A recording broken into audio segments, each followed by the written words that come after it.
Hello everyone, back again doing Day of Reckoning Royal Rumble match. I'm going to go lay down here, and I figured I'd put in the longest match that I could possibly try to record is 30-man Royal Rumble. Starting out with Doug Basham and Triple H, so I'm going to go lay down and see if I'm asleep by the end of this match. And then upload it as soon as possible as per usual, and then maybe throw on another Royal Rumble or whatnot, but this should take up my memory. And from there, I'll have to upload it, which will take multiple hours, and then we'll go from there. So, like I said, thank you guys for checking out the video. I appreciate it. We got number 3 coming out. It's Chris Benoit. You guys have a good day. I love you guys. Bye.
Hello everyone, back again. I'm going to go try to do maybe some commentary, some comments here while I'm eating before I can lay down here.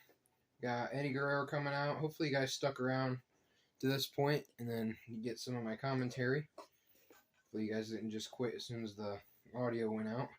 Pedigree to Rob Van Dam. So Rob already has a finisher. Now Eddie's coming in. I'm not worried about getting Rob out of the ring, apparently.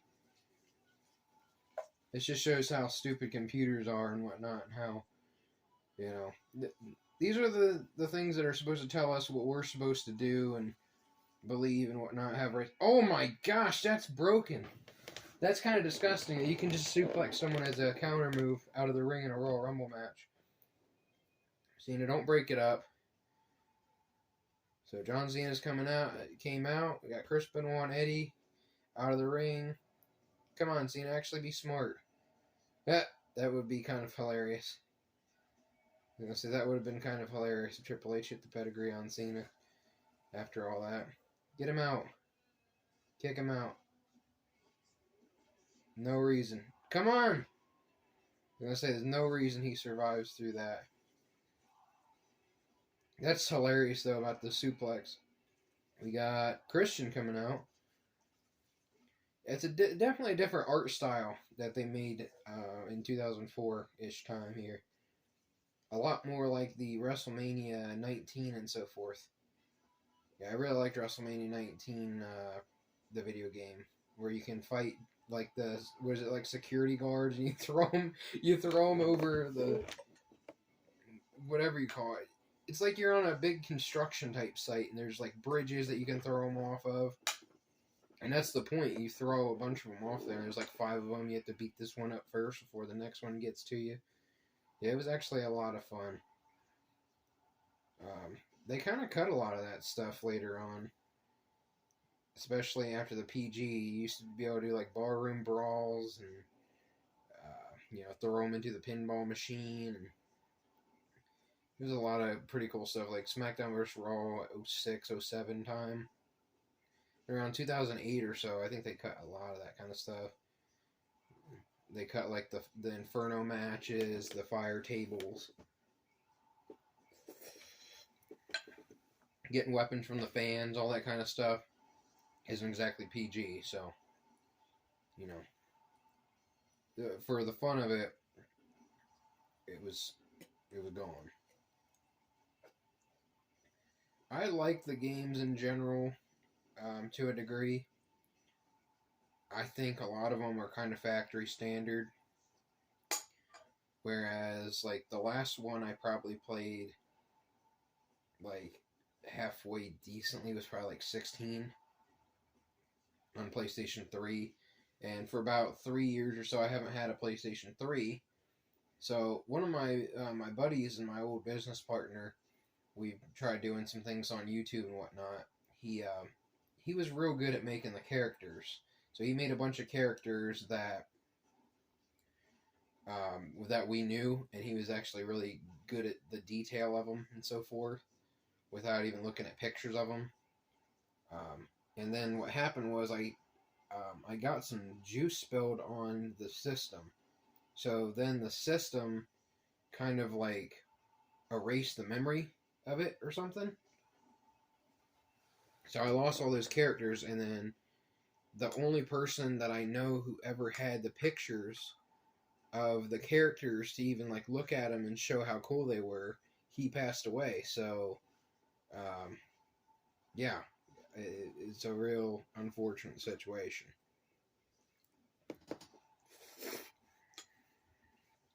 So we have Hardcore Holly out in the ring. The maximum amount is 4, I believe, which is probably fair because you can only do like a tag team match and a fatal 4-way. You have to remember these games, when you do a move, it's going to hit your opponent and whatnot, which is cool in a sense. It's got its pros and cons. Come on, Triple H, you got him set up there. Okay, Hardcore Holly's out. So far, they're getting a lot of the characters who come out. They're getting out first. Spinebuster, nice.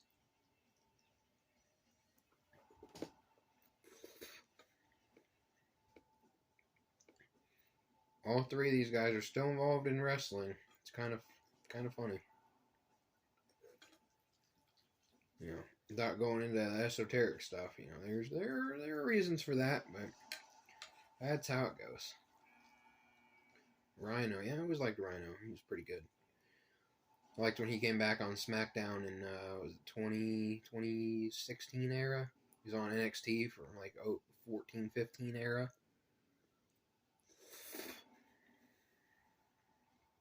Really cool stuff. Pedigreed Christian. I'm hoping it doesn't have a problem with the copyright. I did get a copyright claim on one of my videos a while back. They actually play the music during the matches and stuff. The video game plays it, though. So I really don't see what the big fuss is. Right, welcome to YouTube.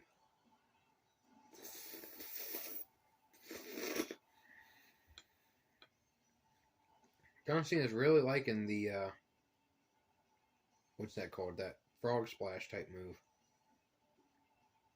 Yeah, I remember he used to do that move where he flips over their head, and that flip over bulldog type move that he did recently.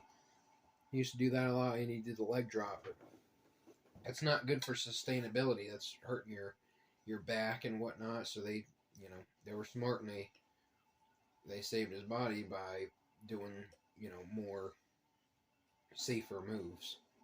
You're already going to be lifting people. You're going to be slammed on the ground and whatnot. So you have to be smart about your your body. You have to conserve what you have, especially after injuries come. People get injured. It's going to happen. Hopefully, it's just a minor one. It's not a bigger deal that takes you out for forever.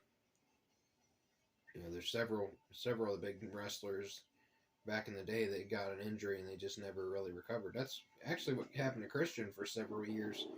They wouldn't clear him in WWE for years after concussions in like 2014. You had Paige, Daniel Bryan, Edge. There were a lot of them that got hurt and whatnot, without going into a bunch of details and whatnot. But yeah, it's a shame.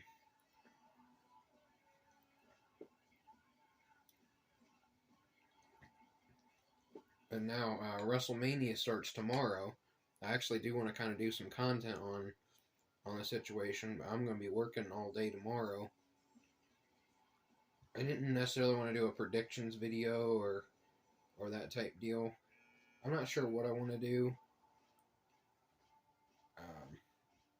but it's something I'm slightly interested in, more than the average situation.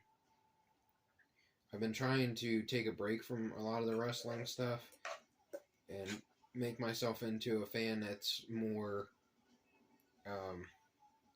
surprised by surprises and stuff, instead of being on top of it like I have for years. Because I used to enjoy it so much more when I didn't know who all was coming back and who was going to win this match and this, that, and the other. I just the lack of all the insider information would be very helpful to have. So here comes The Rock coming out. Almost got John Cena out. Okay, John Cena's out. Charlie Haas should be close. Come on, Triple H. Excuse me. Rock and Triple H. Oh, you guys can beat the crap out of each other, please. Be my guest.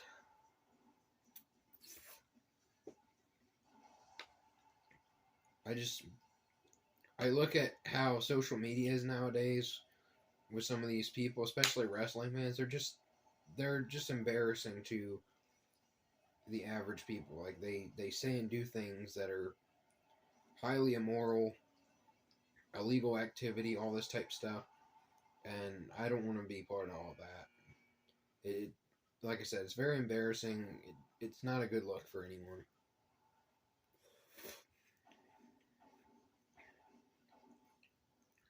And even people who try to really enjoy the show or claim they want the show to be good and whatnot, it's like they take it in the wrong direction and whatnot. They get more views and whatnot because they clickbait or they cuss and yell and all that. And I tried my best to not do that in my everyday life. I don't like all that kind of stuff. I purposely try to be calm and all that type deal. I've noticed a lot of negativity from the fans and whatnot. Both sides, you've got like the crazy type fans and even the fans that aren't as crazy. It's like they draw attention to the negativity and whatnot. It's no different than how politics and stuff work. Supposedly the media, more or less. It's all it is. It's a media company. It's an entertainment media company. Is wrestling, WWE. They all are part of that stuff, and that's what people don't understand. It's not just guys that are, they get a job and start wrestling and whatnot. It's much bigger than that. Notice how many of them are related, are openly related and whatnot, and then you have this person's son and daughter do this and that, and I've seen a lot of media and stuff before. I know how all of it works, how You know, I used to watch ESPN all the time, and they'd repeat the same story like 10 times a day, 20 times a day, every hour. You know, 20 plus times a day. And they would say the same things, and they would just try to get you to believe this and that. And, you know, I wasn't even really overly, you know, watching the game type thing. I was more into what are they talking about before the game and stuff. And I realized how fake and stuff it was. So, you know, I think I've explained that several times. If you've been, you know, a watcher at all. I want to say once again, thank you very much, guys, for the views, likes, subscriptions, all that type stuff. I work really hard to do all that kind of stuff.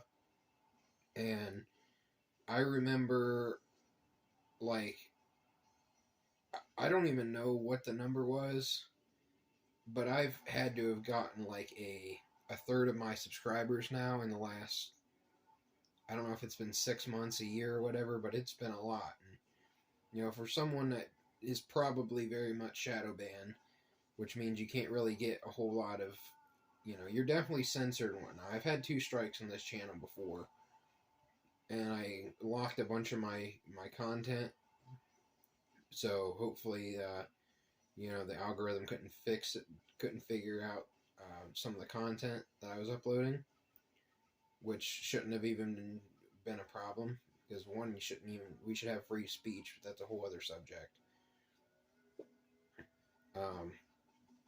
But, you know, I've done everything I could to save it, and I thought for sure I would have lost my channel a couple times, but I haven't.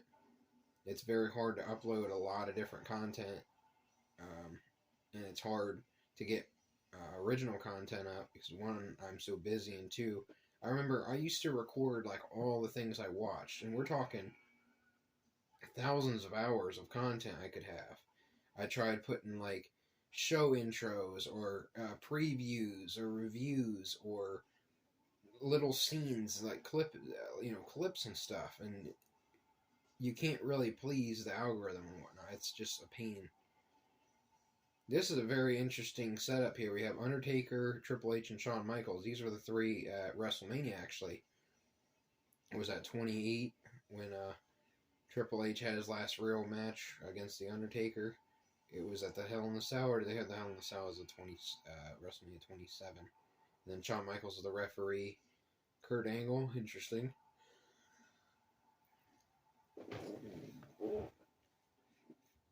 I put myself as Andre the Giant here, but I wasn't really planning on playing through it. I wanted to see who came out. So I actually just unlocked Andre the Giant after doing several matches, and my characters can go up to 400 now.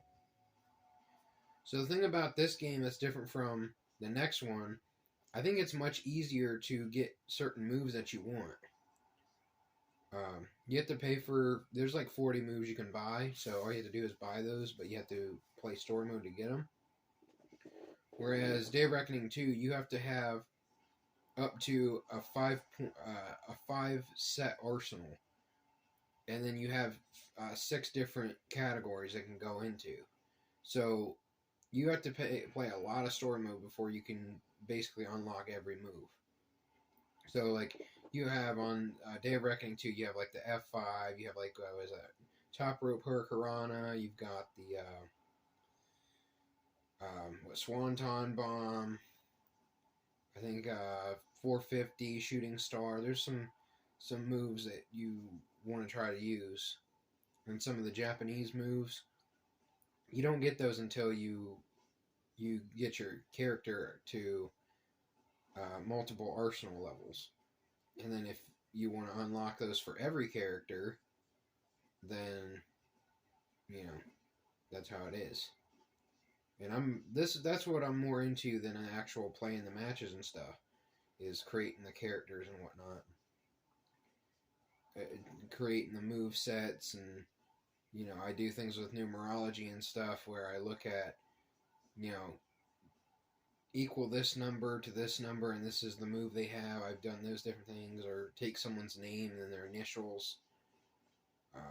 Like if I knew someone with the initials RKO, they could have the finishing move, the RKO, you know, so to speak. There are plenty of options.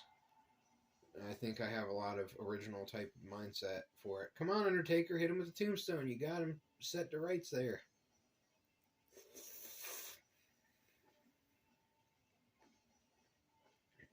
They're actually throwing each other out a lot quicker than some of the matches. I'll give them some credit for that. I love this feud. When I was a kid, Randy Orton versus Undertaker, I remember I was at camp and I was talking to some of the counselors and stuff. Mind you, I'm, very young. I'm a child at camp, and all I'm talking about is Undertaker and Randy Orton fighting each other. So I remember that. I don't necessarily have a lot of memories and whatnot as I get older, but that's one of the things that I do remember. And the counselors and stuff knew what I was talking about and so forth.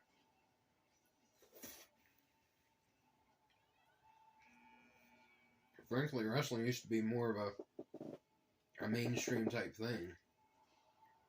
And they got away from a lot of stuff, like the simple stuff, and they wanted to make it more about who did the most moves and who got hurt the most and so forth, when it's actually a lot simpler. You want to work on your character and you want to work on your storylines and stuff like that, other than working on who has the best flip or the best, move or whatever. People have like these dives and stuff like that, and it's like, if anything, if you miss your dive and whatnot, that should cost you the match. Like, that's a high risk move. Like Jeff Hardy, he had like the Swanton Bomb. If you miss the Swanton Bomb, that should cause you to lose the match. That's your high risk move. You win if you hit it, but if you miss it, then you just took a big bump, and then you're going to be hurt, and then they have time to recover and hurt you, finish you off. But now, like, they want to make the matches so much longer, even though people nowadays, they want their content much quicker and whatnot. And I try not to be that way, but, also, when you're a fan for over 20 years, you've seen so much of this stuff, and it's hard to, it's hard. And so Randy Orton's out of the match from The Undertaker. Got Ric Flair and Val Venus going at it.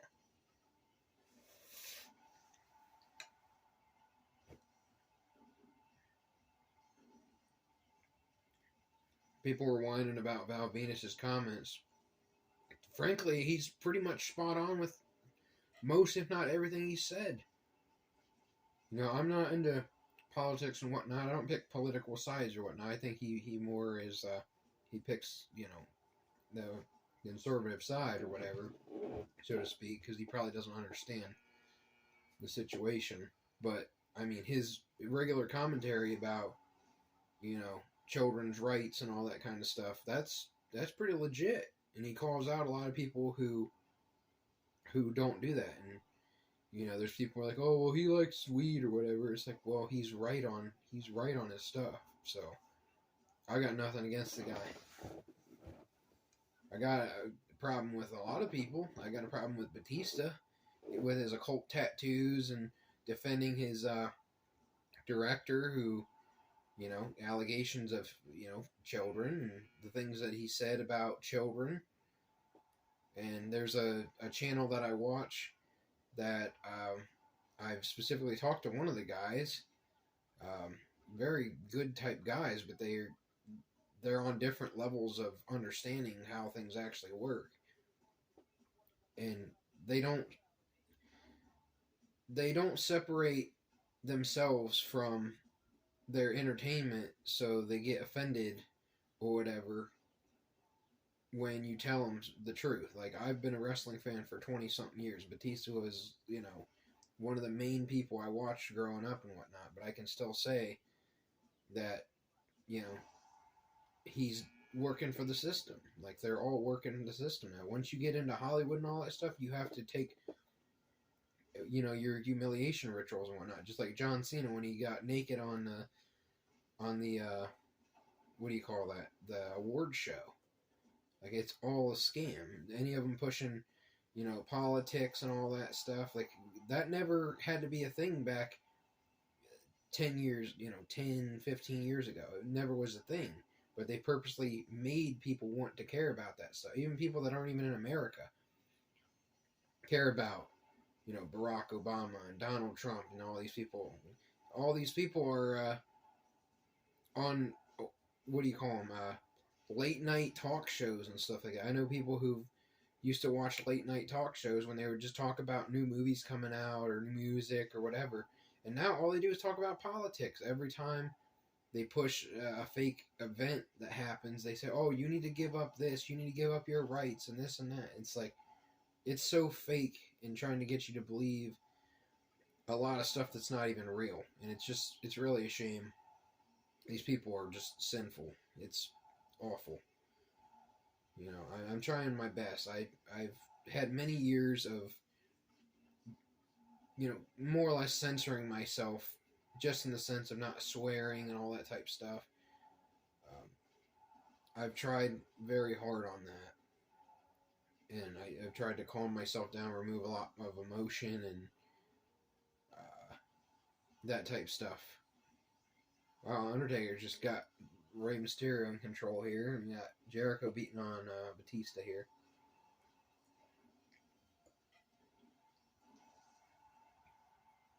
You can see the game doesn't necessarily sell.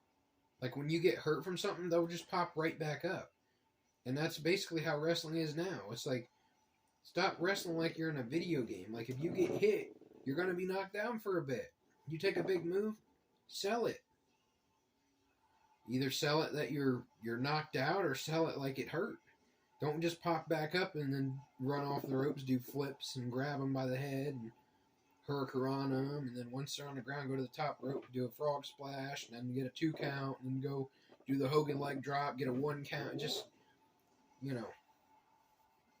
it's not that difficult. It's really not. But people ask for it.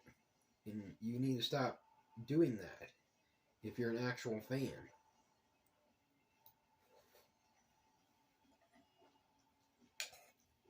And these bookers and stuff nowadays, like Triple H, they cater to these people. And back in the day, they used to thumb their nose at these people. They would say, this is what we're doing, we're going through with the plan. You didn't have to worry about who was doing flips and whatnot. You didn't see Undertaker and Kane doing flips and dives and all this stuff. They had characters. That's why they both were... Their character was bigger than anything they did in the ring and whatnot. That was the point. Kane's debut is still one of the best things they ever did. They gave him the backstory of being Undertaker's brother. And then Paul Bearer was the dad that nobody knew the whole situation. And they went back and did, they had, 2 WrestleMania matches. They had multiple championship matches. And Big Show, he's 500 pounds. How are you going to do much to him? But they took a lot of reality out of it, too. Where Big Show should have been one of the best, most winningest people. But they didn't. They just made him lose to all the big, the other stars, which, there comes a time and a place when you lose and stuff, and there's sometimes you need to win. So, I understand how this stuff works. When you take emotion out of it and you actually do the right thing for business.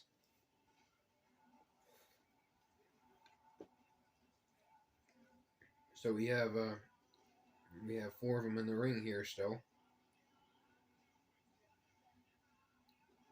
I actually like the soundtrack quite a bit to both Day of Reckoning and Day of Reckoning 2. Mind you, I've listened to these songs for 20 years now, so it's, I lose a lot of my, my first time interest in it because I'm just, tired of them and whatnot, but they are good songs. They did have some pretty good music, especially when they had Jim Johnson. I think he was hip with the new music. Like they had Breaking Benjamin, they had like a lot of like, more modern music and stuff. They didn't just have like old time music and so forth. And a lot of that music is still really good to this day. It's evergreen music. You don't have to, it's good even after after its time, you know. You can put it on and still understand what's going on. Whereas now you hear all this, like, especially rap music and stuff, it's just a bunch of product placement that's not going to matter in a few years. People aren't going to even remember any of this stuff. It's all fads.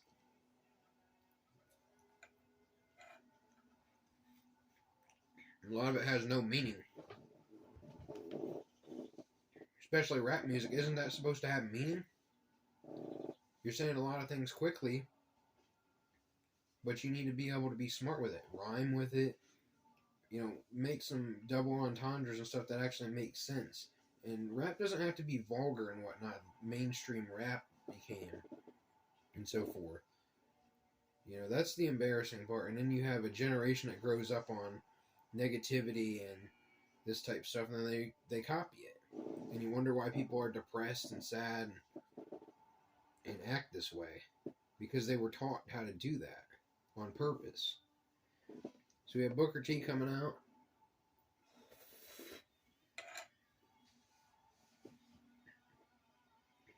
We had a really good roster back here too. This is post WCW, obviously. This is like Ruthless Aggression time period, 2002 to 2008-ish. You know, really good stuff going on.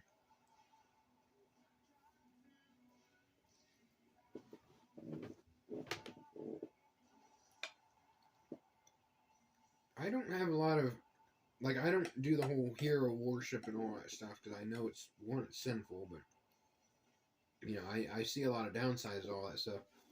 But I've really been trying to come up with a list for a long time of, like, some of, like, my more favorite wrestlers and stuff, but it's like nowadays when you know all this stuff about them and so forth, and you've seen what they've done, it's hard to really make a serious list and whatnot and not take that into account.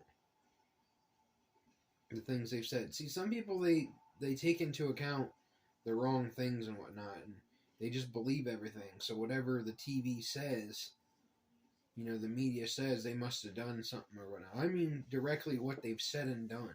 Things that I don't like that they've said and done.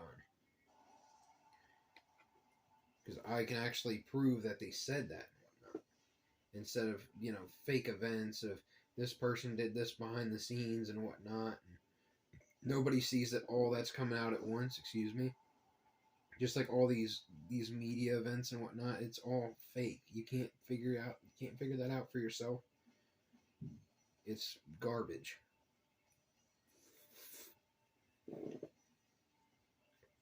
There's a lot of reasons for them to lie like that to us. One, it's a major distraction. Two, it's a big agenda where you divide people. And that's one of the biggest things in the world is distractions and divide. If you can distract and divide people, you've got them in control. When you tell them what to think and what to do all their life, they never stray. Just like an animal, a domestic animal. It listens to you. They've studied humans for many, many years, you know, hundreds of years through the TV and whatnot. We gave up a lot of rights through TV and so forth, where we get watched and listened to, and social media, and they say, well, these people are talking about this. We do this and they do this. It's problem, reaction, solution, the Hegelian dialect. It's not exactly difficult to figure out if you just think in a sense. But when you try to talk to someone about something, they either get offended or whatever, which was made on purpose, or they don't want to think, which is made on purpose. You know, it's hard to get people to necessarily understand what you're trying to say. You know, it would be nice if Big Show stuck around and he got to face Andre the Giant in this match.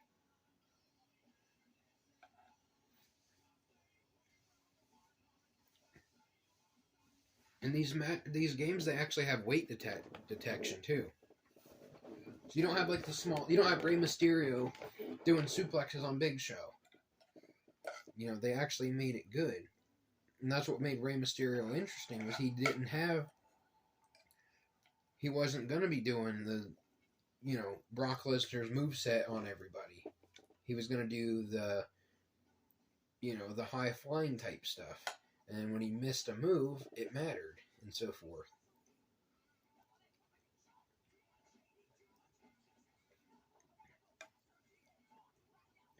See, they don't double team Big Show and whatnot.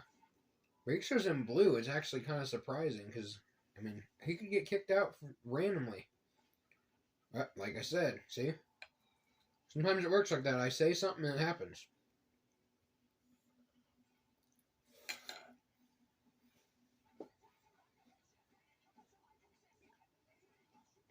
That's actually a real situation, too.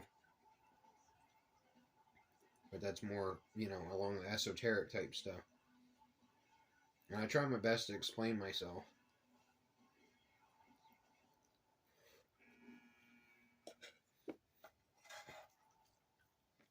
I hope I've been able to respond to some comments and whatnot who've been watching. I know I've mostly been doing Yu-Gi-Oh! And wrestling content lately. When I'm home, I try to record as much content as possible. See, that's a movie you don't see anymore. I miss that. I've been watching some of these old matches and stuff on here, how they do things, and you don't see it nearly as much anymore. Like, you'll have one guy try to lift the other guy, he can't do it. Or you sell an injury, you try to go for a move, it takes some power, and your arm can't do it because it's hurt, or your leg is hurt. Or a wrestler would target an injury, or they would hurt you in a match, and then you would sell it throughout the match.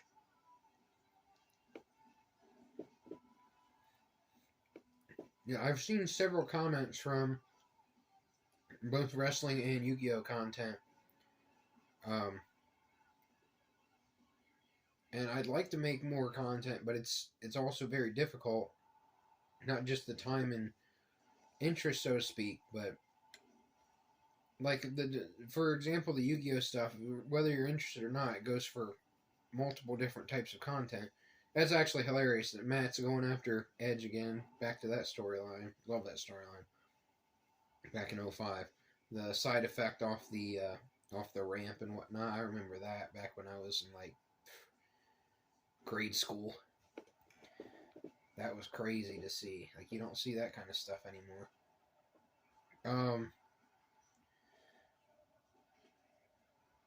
So, like, I have different decks for the Yu-Gi-Oh! Game, and 3 or 4 of them are pretty much the same. And then I've got 3 or 4 others that are pretty much the same. And I've got 3 or 4 others that are pretty much the same. So I'm trying to get some suggestions on, like, some joke decks, some different things. Like, I remember my friend and I, we wrote down a bunch of ideas many years ago. Like, we made, like, the food deck, had, like, marshmallow, hungry burger, and just, like, funny type stuff. Different things. And I thought of one where you play a deck on, like, all of the different types or all the different attributes. You only play those, so that's, like, 30 decks right there. Then you got the alphabet, there's another 26. I have a deck of all spells and all monsters on the game. I'm working on that deck. I like to actually show the deck in progress, too. I put an idea out, and then from there, I take suggestions on what you like, what you don't like. I like to play with some of the cards that I wouldn't actually necessarily play with that are kind of bricks and so forth. And it's, fun and whatnot. Like, I remember years ago, the one time I got Silent Castle really to come over and play, I was teaching him how to play gimmick puppets, and I was explaining to him how he should be playing, like, the number 38 and number 90 and all this stuff, so he has negations. So, I told him that I'll play the gimmick puppets, and he plays the Kaiba deck, and he actually got a Dark Hole off on me, the one of in a 50-card deck. So it's like a fun thing where Dark Hole is like one of the strongest cards that basically counters my whole play, everything I just put into it. And because I didn't go for 38, I didn't have an option. So you have to just think of this stuff.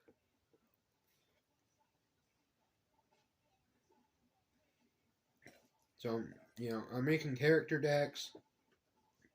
I'm trying to make the structure deck